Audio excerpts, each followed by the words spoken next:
অন্তঃসত্ত্বা সোনালীকে বিএসএফের কাছে হস্তান্তর করল বিজিবি। মাহিদুল ইসলাম ফরহাদ, চাঁপাইনবাবগঞ্জ জেলা প্রতিনিধি।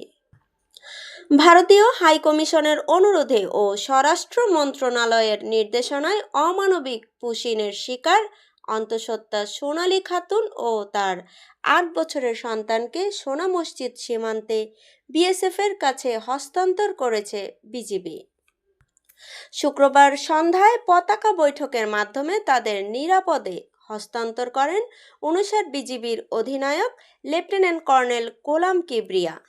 বহুল আলোচিত অন্তঃসত্ত্বা ভারতীয় নারী সোনালী খাতুনকে বিএসএফ এর নিকট হস্তান্তর প্রসঙ্গে তিনি বলেন, বিএসএফ এর পুশিন আন্তর্জাতিক মানবাধিকার লঙ্ঘন। মানবিক বিবেচনায় বাংলাদেশ পুরো প্রক্রিয়াটি মর্যাদাপূর্ণভাবে সম্পন্ন করেছে।